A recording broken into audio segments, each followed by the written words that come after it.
कभी परिवारवाद की धुर विरोधी रही बहुजन समाजवादी पार्टी में अब परिवारवाद ही हावी होता हुआ दिख रहा है।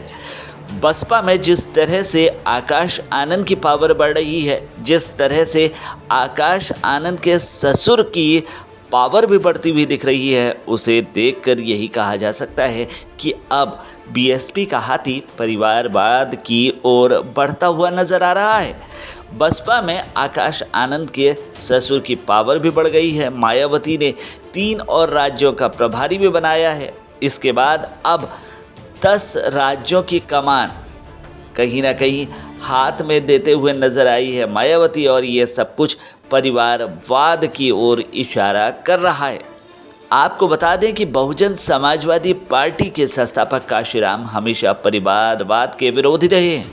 वो हमेशा कहते थे कि राजनीति में परिवारवाद और भाई भतीजावाद को कोई जगह नहीं है। इसी वजह से उन्होंने अपनी राजनीतिक विरासत अपने परिवार के किसी सदस्य को देने के बजाय मायावती को सौंपी। परिवारवाद को लेकर मायावती भी कांग्रेस, बीजेपी, सपा पर हमेशा हमलावर रही, लेकिन अब तस्वीर बदलती हुई नजर आ रही है। मायावती परिवारवाद की तरफ बढ़ती हुई नजर आ रही है। जी हाँ, दैनिक भास्कर में एक रिपोर्ट छपी है जिसके हवाले से ये कहा जा रहा है कि मायावती ने जून महीने में अपने भतीजे आकाश आनंद को उन 4 राज्यों का चुनाव प्रभारी बनाया था जहां कुछ महीनों में विधानसभा चुनाव होने थे। इसमें मध्य प्रदेश, राजस्थान, छत्तीसगढ़ और तेलंगाना शामिल है। इससे पहले साल 2019 में लोकसभा चुनाव के बाद मायावती ने अपने भाई आनंद कुमार को पार्टी का राष्ट्रीय उपाध्यक्ष, जबकि अखिलेश आनंद को पार्टी का नेशनल कोऑर्डिनेटर बनाया। चर्चा यह है कि जल्द ही आकाश को यूपी में बड़ी भूमिका मिल सकती है। भाई और भतीजे के बाद मायावती ने भतीजे आकाश के ससुर और पार्टी के पुराने नेता डॉक्टर अशोक सिद्धार्थ को 3 राज्यों का प्रभारी भी बनाया है।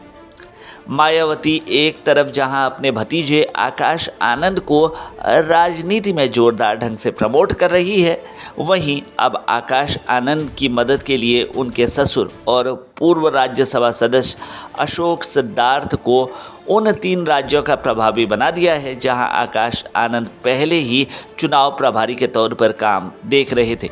इनमें राजस्थान, मध्य प्रदेश और छत्तीसगढ़ शामिल है। रिपोर्ट में कहा गया है कि अशोक सिद्धार्थ पहले से ही 7 राज्यों के प्रभारी के तौर पर कामकाज देख रहे हैं। इनमें तमिलनाडु, केरल, पुडुचेरी, जम्मू कश्मीर, हिमाचल प्रदेश और दिल्ली है। हालांकि साल 2022 के विधानसभा चुनाव से पहले भी अशोक सिद्धार्थ को मायावती ने उत्तर प्रदेश के कई मंडलों की जिम्मेदारी सौंपी थी, लेकिन जब विधानसभा चुनाव में बसपा को महज 1 सीट मिली थी तो उनसे वो जिम्मेदारी वापस ले ली गई थी और दूसरे राज्यों में भेज दिया गया था।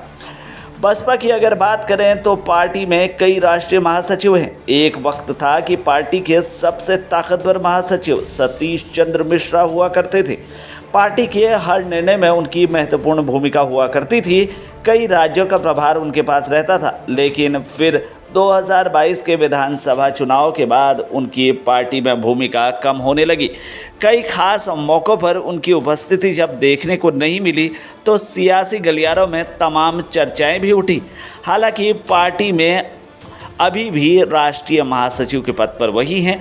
मायावती की बैठकों में आगे की कतार में नज़र तो आते हैं, लेकिन अब उनका दबदबा पहले जैसा नहीं दिखाई देता है। जिस तरह से बसपा में अब भाई भतीजावाद और परिवारवाद की झलक देखने को मिल रही है, उसे लेकर यूपी की मुख्य विपक्षी पार्टी समाजवादी पार्टी का साफ तौर पर कहना है कि बसपा परिवारवाद की ओर बढ़ रही है। विधानसभा में पार्टी के मुख्य सचेतक और पूर्व कैबिनेट मंत्री मनोज पांडे ने मीडिया से मुखातिब होते हुए कहा है कि उनकी सुविधा के हिसाब से हर चीज़ का विश्लेषण किया जाता है। तभी मायावती इस सुविधा के हिसाब से आरोप लगाया करती थी, लेकिन अब वो अपनी सुविधा के हिसाब से पार्टी को इस्तेमाल कर रही हैं। वहीं आरएलडी के प्रदेश अध्यक्ष रामाशीष राय का कहना है कि परिवारवाद के रंग में हर पार्टी रंगी हुई है। मायावती की पार्टी भी इससे अछूती नहीं है। बसपा में इस वक्त परिवारवाद हावी हो रहा है।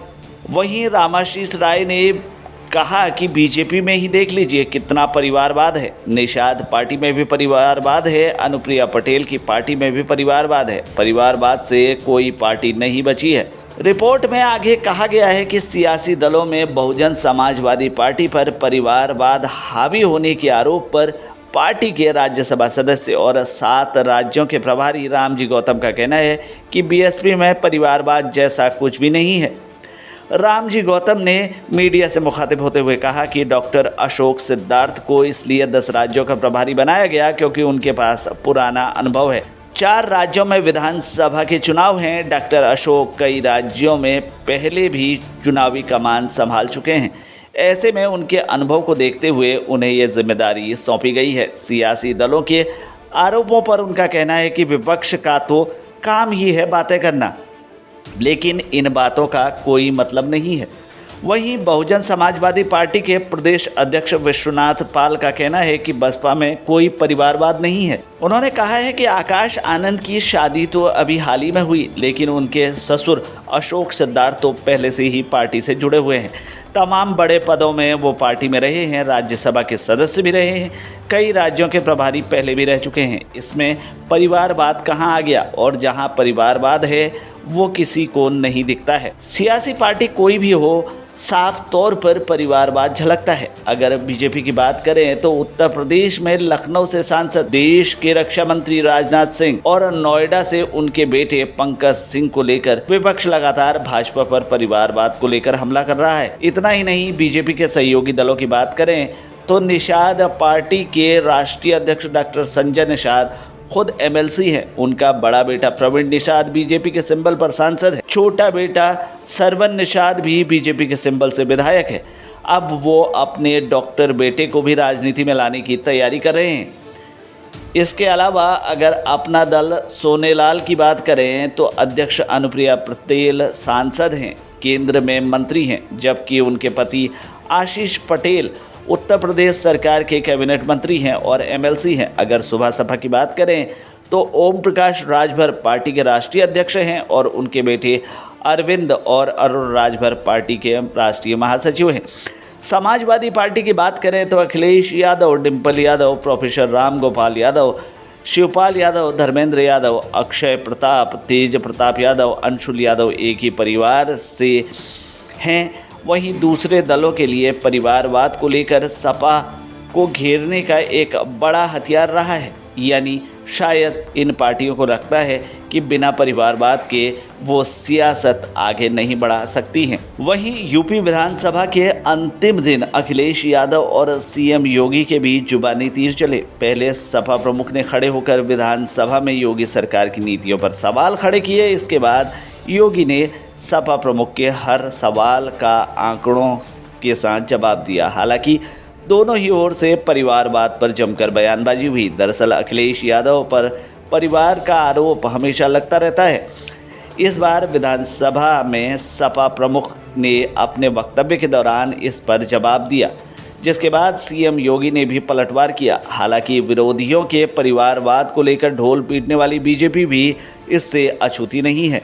तमाम दिग्गजों के बेटे बेटी इस वक्त विधायक हैं और सांसद हैं, तो परिवारवाद कहीं ना कहीं राजनीति पर हावी होता हुआ दिखा है।